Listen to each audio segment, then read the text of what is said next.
Back at it again. More things that Americans think are totally normal and the rest of the world thinks is bizarre. Yeah. We're checking out some more weird things, supposedly, from America. All right, this is from Brain Blaze.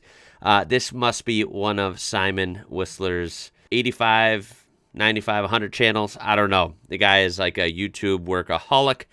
If he doesn't get like some sort of, workaholic award, I don't know who will. Be linked down in the description down below so you can watch this whole video. It's a really long one. Obviously, I'm going to skip around a lot and not watch the whole thing because it's quite long, but I'm sure it will be interesting. This is a Discord suggestion from Saberwolf 1986. So thank you for that. As always, great suggestions. Let's go. Welcome back to a brand new episode of Brain Blaze. Webs here. Danny writes me a script. More things Americans think are totally normal, but others find bizarre. Oh, we've done the British ones, and with those, I'm always like, other people find that weird. This is totally normal. What?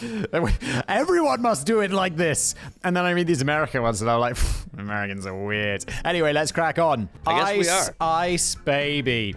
Johnny Bingo slams open the doors of the Last Chance Saloon, spits out his cigarette, holstered his pistol, and ambles slowly up to the bar with a swagger that would have left Chuck Norris quaking in fear under his mother's skirt. It should be noted that Johnny Bingo is a Yorkshireman, and the Last Chance Saloon was a grotty pub in Pontefract. Danny, what are you talking about? The cigarette was a candy stick, and the pistol was loaded with water. But Johnny's request at the bar was mean and moody. He wanted a scotch and fast. All was going well until the bartender suddenly decided to shove a bunch of ice cubes in the glass without asking. The expression on Johnny Bingo's face could have curdled a banana milkshake. The bartender may as well have dipped his penis into the glass. Man. Oh my goodness. Wait, what is going on that, here? huh? Who doesn't like ice? Wait, do Americans love ice or not love ice? I thought Americans loved ice.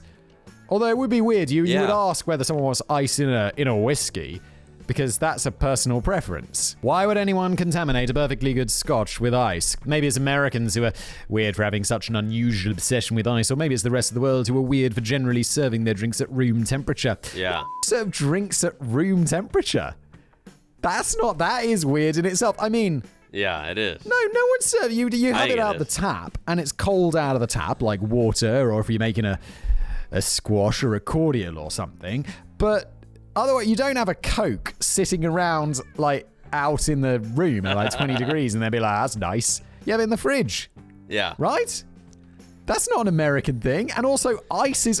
I mean, come on. Most drinks are supposed to be cold. That's how it is. Unless it's a drink that's meant to be hot, right? Hot tea, hot coffee, okay, that's one thing, right? But you know what? Most drinks are supposed to be cold. There's a very few that you can maybe even handle warm. Coke is so good for most people that... maybe you can have it warm. It ain't great, but it's doable. Whereas some drinks are just repulsive. But obviously, Coke is a million times better cold. Any drink, water especially, right? I can drink warm water as well because water is water and you need it. Sometimes you just need water.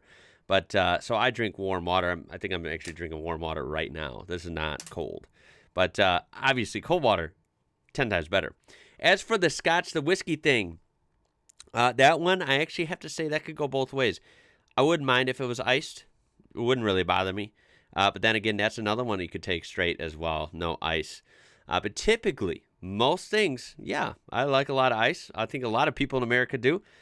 I'm not really sure if that's a thing worldwide, but I would be shocked if it wasn't. I mean, ice drinks, it's refreshing, man. Awesome. If it's Americans loving the ice and the rest of the world not, I'm with the Americans on this one. Because ice is where it's at. Like, I'm always into ice. I think I'm more into ice than most other people, which might imply that this is an American thing that I just happen to enjoy.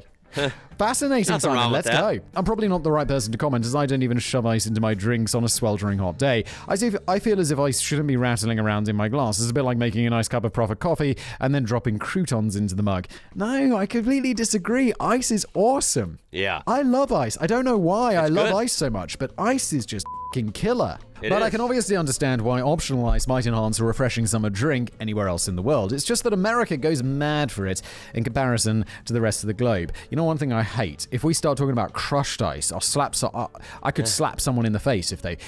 that would be like dipping their penis. You go somewhere and it's like, you have a Coke. What's that restaurant? Is it Nando's that do crushed ice? I don't know, but I think he's implying that he doesn't like crushed ice. He'll probably say in a sec, but yeah, I don't like crushed ice either.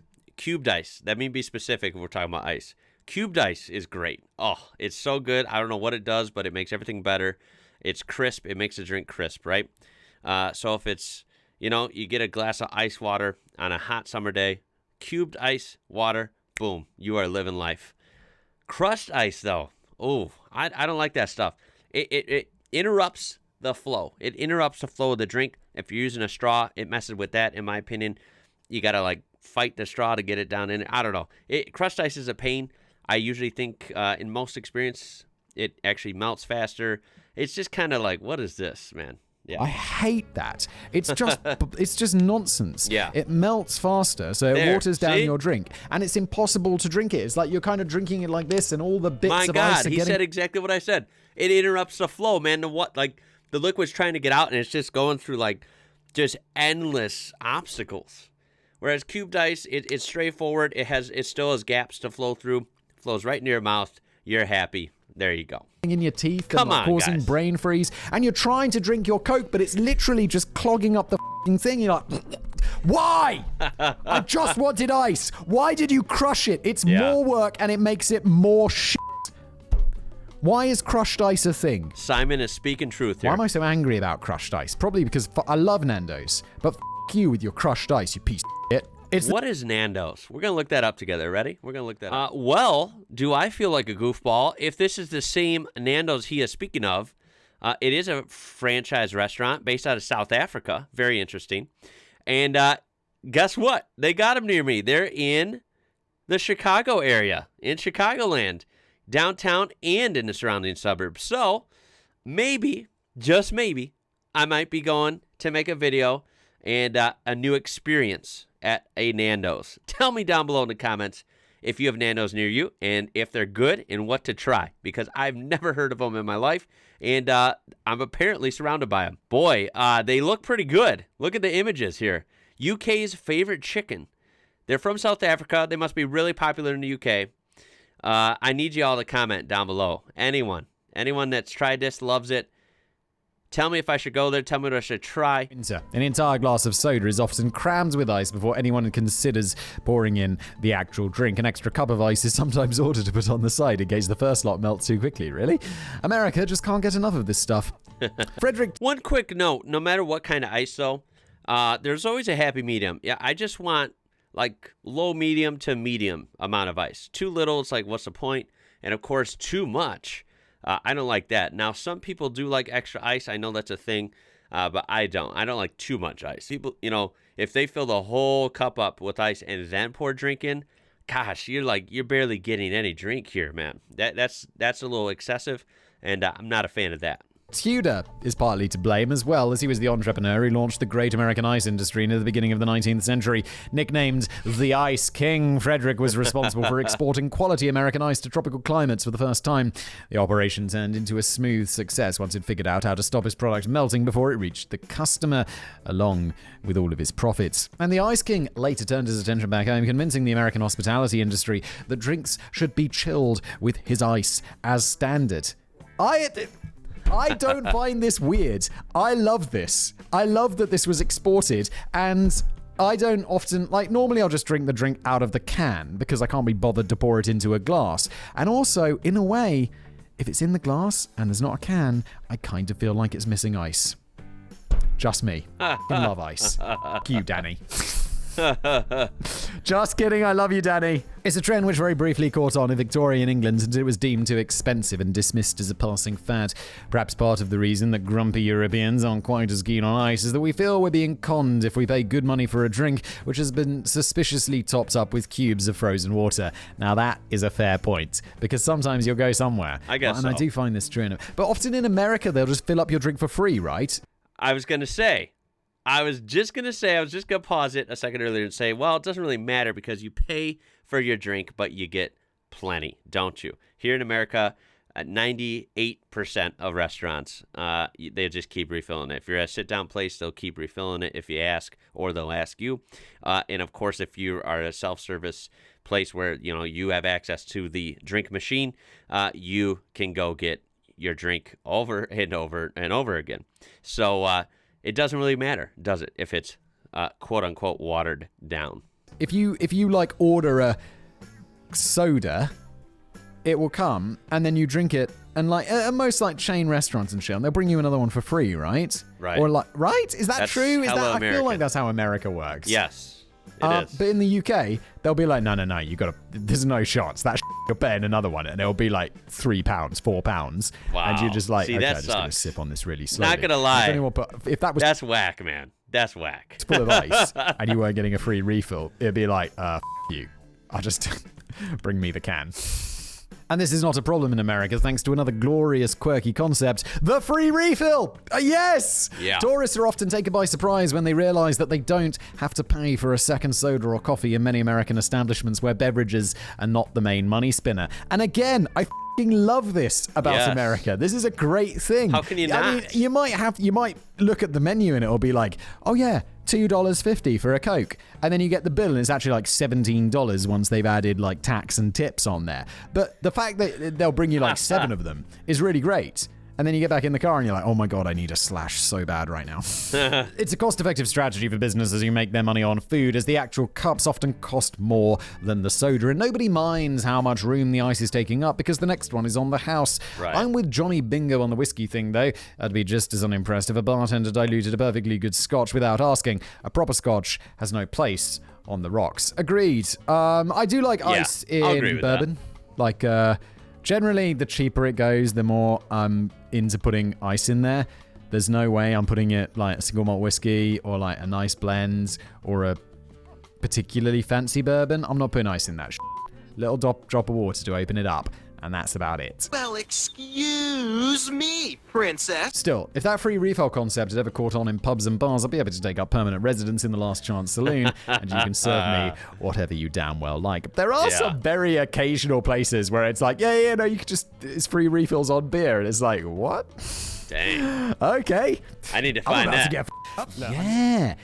Well, hang on, I don't know what Danny's about to talk about, but in the UK, or like in Europe, in I feel like any other country in the world, you go to use like the cubicle, right?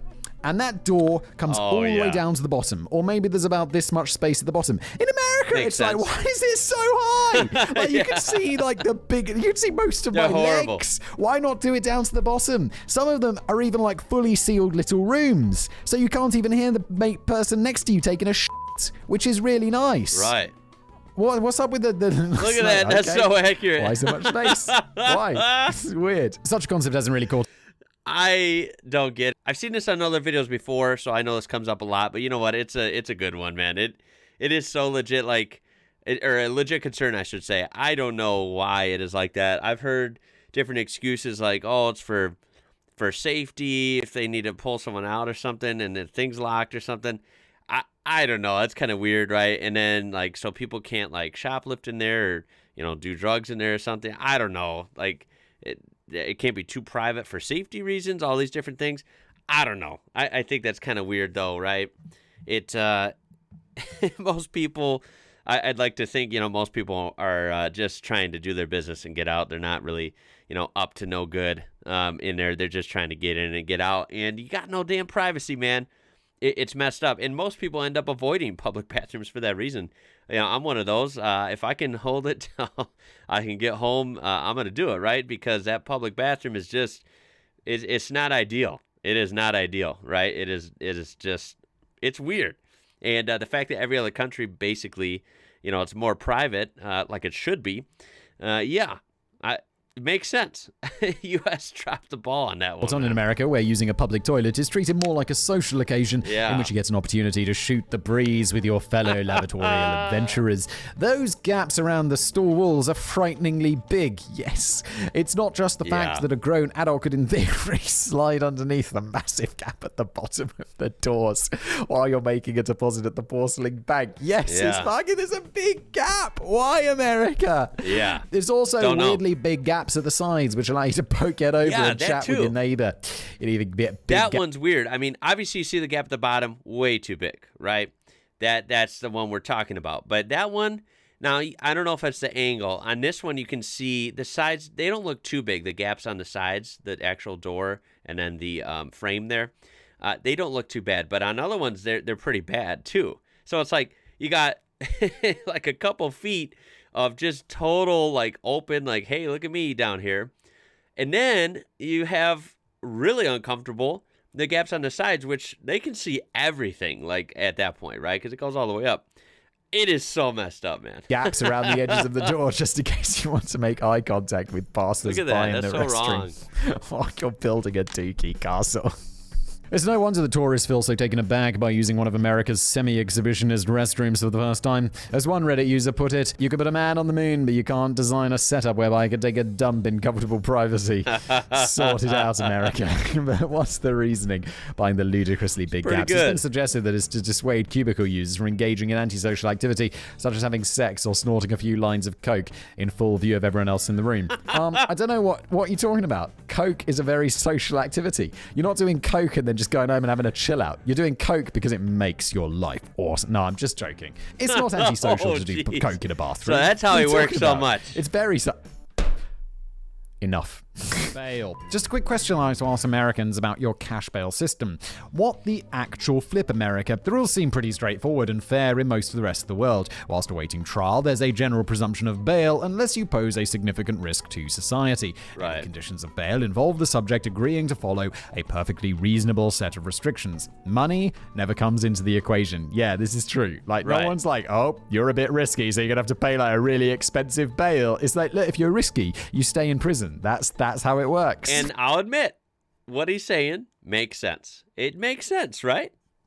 This is a far cry from the American justice system in which anyone suspected of a felony must spend months or even years languishing in a cell before their trial, unless they're rich enough to buy their way out with cash bail, set at an average of around $10,000, although this can vary quite wildly. Also, $10,000 is a lot of money. I don't think regular people have that kind of cash sitting around for. No, a lot of people don't have 10 grand to blow on one transaction like that to bail out of jail, and that it could be a lot. It can be cheaper than that, but it's kind of all over the place. But it's weird. Like, think about it. It's really weird. We're gonna keep you stuck here until we get our rear ending gear, which courts take a long time here.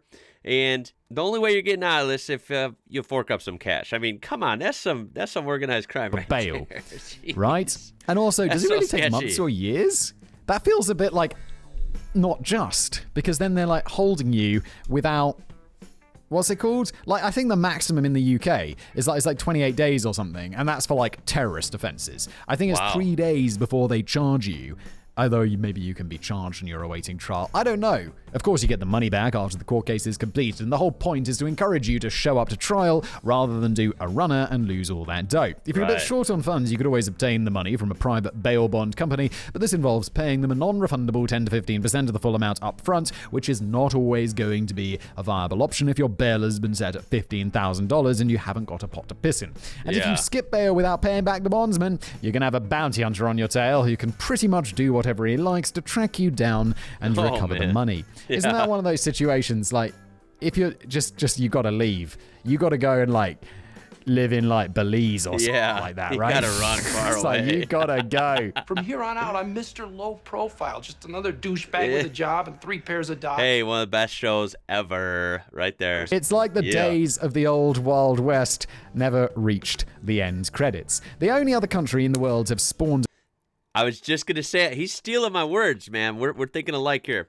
I was just going to say, if you really think about it, there's a lot of parts of the USA that it still is like the Wild West. Like, the Wild West wasn't 200 years ago. It's right now, man. Like, this place can be pretty crazy sometimes. The lucrative commercial bail bond industry is the Philippines, that bastion of decency and honor where in 2016, former President Rodrigo Duterte urged citizens to shoot dead anyone they suspected of being a drug addict.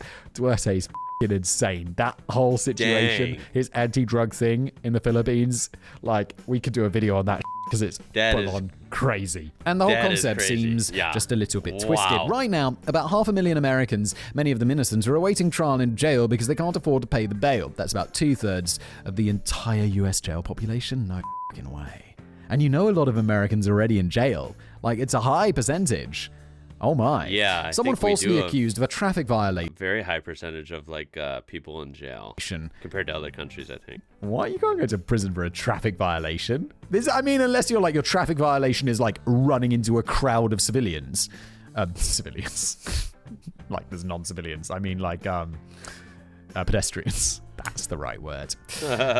And you could potentially spend months in jail in a cell simply because you're poor, whilst someone accused of murder can stroll back home and have a celebratory party if mummy and daddy have a few million stashed away under the mattress. Right. It's not that uncommon for poorer people to plead guilty to minor offences they didn't even commit just to avoid the dramatic long list of consequences from being incarcerated indefinitely. This is fully insane, America. You need to It is. I'll admit it. The justice system here is, pretty weird. reform this shit. Is the talk of reforming this Need some because it could be. updates. I mean, there should All right, be. so we are going to end it there. This is a really long video, but you know what? It's very entertaining. I watched most of this, more than what you'll see on this edited final cut here.